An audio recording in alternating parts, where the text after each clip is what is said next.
सभी मसीह भाई बहनों को प्यार भरी जय मसीह की। परमेश्वर की पाक और पवित्र हजूरी में आप सबका स्वागत करते हैं। और हमारे पिता परमेश्वर ने हमें जो आज का दिन दिया है, आज का समय दिया है, पाक पवित्र हजूरी में हमें होने का मौका दिया है, उसके लिए प्रार्थना करते हैं। Hallelujah, hallelujah, hallelujah.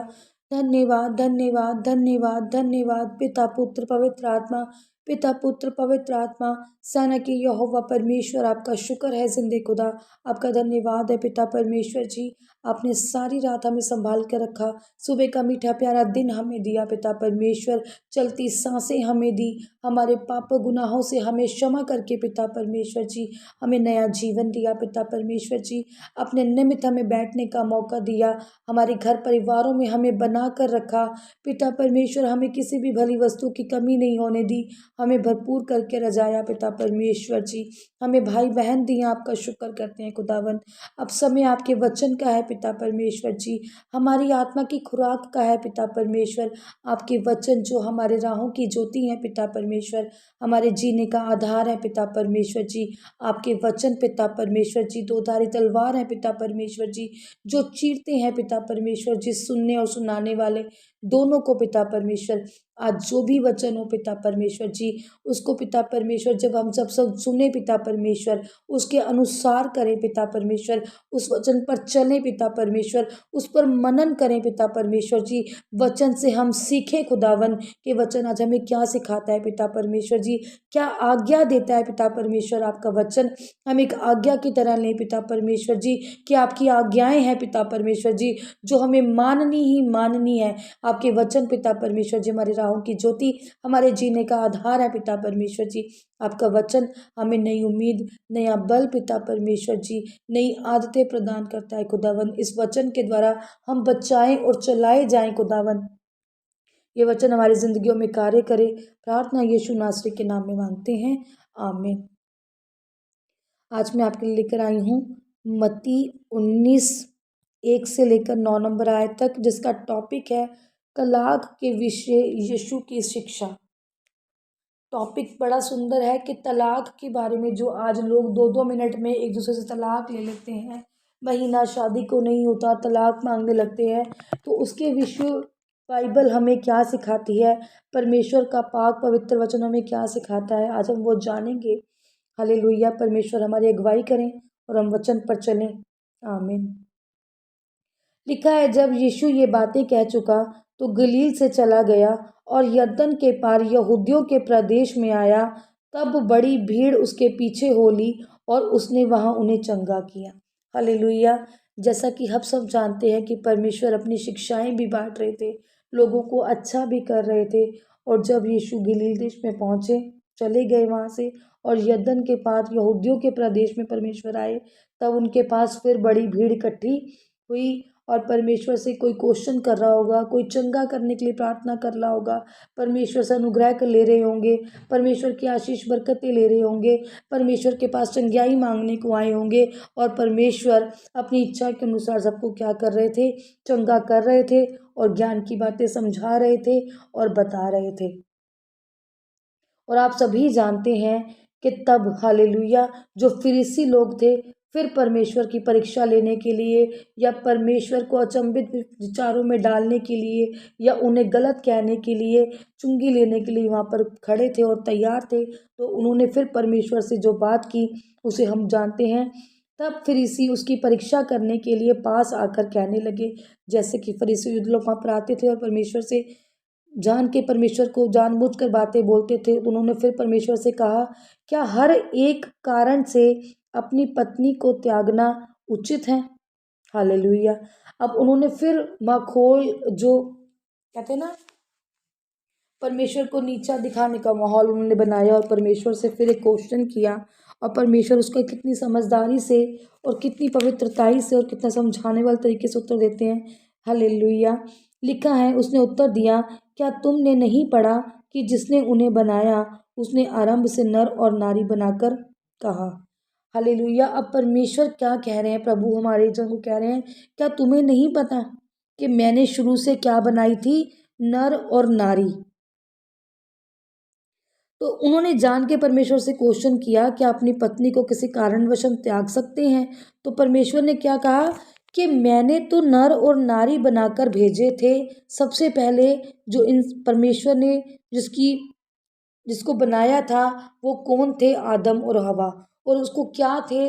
नाम दिया था आदम और हवा। उनको क्या बनाया था? एक नर और एक नारी, मतलब एक स्त्री और एक पुरुष। हालेलुया। इस कारण मनुष्य अपने माता पिता से अलग होकर अपनी पत्नी के साथ रहेगा और वह दोनों एक तन होंगे। क्या कह रहे हैं परमेश्वर? कह रहे हैं कि तुम्हें नहीं बताया कि मूसा की आज्ञाएं क्या कहती हैं कि हम तलाक देना ज़रूरी नहीं है। और पुराने नियम में परमेश्वर ने कहा था, जो पुराना नियम चलता था वहाँ पर परमेश्वर ने कहा था, जो फरीसी और जो ये लोग थे ये क्या करते थे? इनके कठिन क्रूर स्वभाव की वजह से, इनके गलत बोलने की वजह से, इन्होंने जो व्यवस्थाएं बनाई हुई थी, जो ये परमेश्वर का नाम तो इनमें था ही नहीं। इनमें क्या थी? बस क्रूरता थी, गंदगी थी, हीनता थी, इनमें प्रेम नाम का तो कोई चीज़ था नहीं। परमेश्वर ने कहा कि तुम्हारी कठिनाई के कारण, तुम्हारे कठोर हृदय के कारण, तुम्हारे मन की कठोरता के कारण तुम्हारे लिए मैंने ये आज्ञा लिखी है। उन लोगों के लिए ये आज्ञा थी जो परमेश्वर के वचन को नहीं जानते थे, नहीं समझते थे, नहीं चलते थे उन रीति पर। उनके लिए परमेश्वर प्रभु ने कहा है, उनके लिए ये आज्ञाएं लिखी गई थी। और नए नियम में परमेश्वर क्या कहते हैं?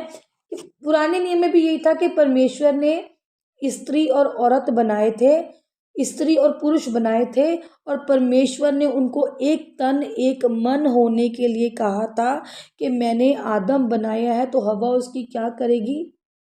मदद, हेल्पर बनाई है परमेश्वर ने। शादी का जो परमेश्वर ने एक प्यारा सा रिश्ता बनाया है, वो आधे समय तक नहीं बनाया, वो तमाम उम्र बुढ़ापे तक एक दूसरे के साथ रहने के लिए बनाया है। जो जोड़ियां स्वर्ग से बनकर आती हैं और जो मनुष्य पृथ्वी पर उनको तोड़ता है, वो क्या करता है? परमेश्वर की उल्लंघन, उसे तोड़कर। परमेश्वर ने क्या कहा है आगे? पढ़ते हैं, अतः वे अब दो नहीं परंतु एक ही तन है। जब परमेश्वर ने शादी की आज्ञा दी है, जब परमेश्वर ने दो दिल मिलाए हैं, तो परमेश्वर ने उनको एक तन और एक मन होने के लिए कहा है। इसलिए जिसे परमेश्वर ने जोड़ा है, जो जोड़ियां परमेश्वर ने जोड़ दी हैं, परमेश्वर की ओर से बनी हैं, उसे मनुष्य अलग ना करे।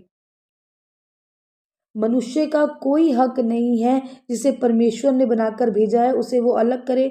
और क्यों नहीं है जानते हैं? हालेलुया। उन्होंने उससे कहा, फिर मूसा ने यह क्यों ठहराया कि त्याग पत्र देकर छोड़ दे? बिल्कुल सही बात है, ये लिखा था कि क्यों कहा था ऐसा? किसकी कठोरता के कारण? यहूदियों की उसकी जो फरीसी लोग थे उनकी कठोरता के कारण, उनके गलत व्यवहार के कारण, उन्होंने जो गलत व्यवस्था बनाई थी उसके कारण परमेश्वर ने ऐसी आज्ञा दी थी कि उनकी कठोरता के कारण छोड़ सकते हैं। परंतु आरंभ से ऐसा नहीं था, शुरू से ऐसा नहीं था। परमेश्वर ने शुरू से ये सब नहीं कहा था। और मैं तुमसे कहता हूँ कि जो कोई व्यभिचार को छोड़ और किसी कारण से अपनी पत्नी को त्याग कर दूसरी से विवाह करे, वह व्यभिचार करता है। हालेलुया। परमेश्वर कह रहे हैं, सिर्फ एक व्यभिचार ऐसा कारण है, अगर किसी आदमी की स्त्री व्यभिचार करती है तो वो आज के नियम में त्याग पत्र देकर उसको छोड़ सकता है। अर्थात जो छोटी मोटी लड़ाइयाँ हैं, जो नॉर्मल तरीके से होती हैं, उसको लेकर परमेश्वर ने कभी भी त्याग पत्र देकर छोड़ने के लिए नहीं कहा। ऐसी कोई मूसा की आज्ञा नहीं थी। और ये छोड़ना भी कब है? त्यागपत्र देकर।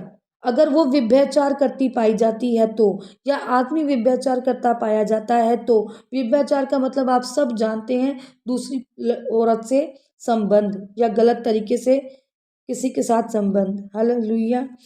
विवाह करे और वह व्यभिचार करता है, और जो उस छोड़ी हुई से विवाह करे वह भी व्यभिचार करता है। और परमेश्वर ने साफ शब्दों में कहा है, अगर किसी स्त्री को छोड़ा गया है व्यभिचार की वजह से और वो उससे विवाह करता है कोई पुरुष, तो वो भी क्या है?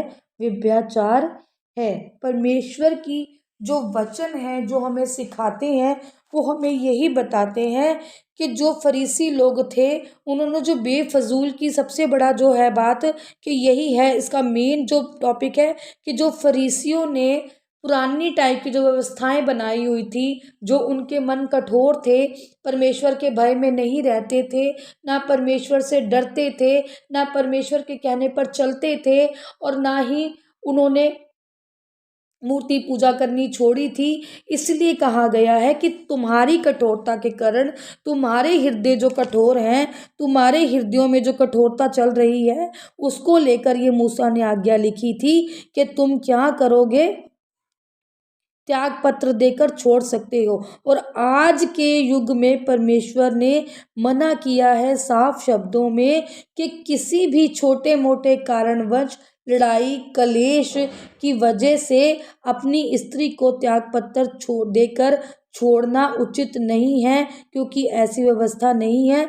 सृष्टि पर जब आरंभ हुआ था, जब सृष्टि बनाई गई थी, तो परमेश्वर ने नर और नारी दोनों करके बनाए थे, और दोनों को एक दूसरे का हेल्पर बनाया था।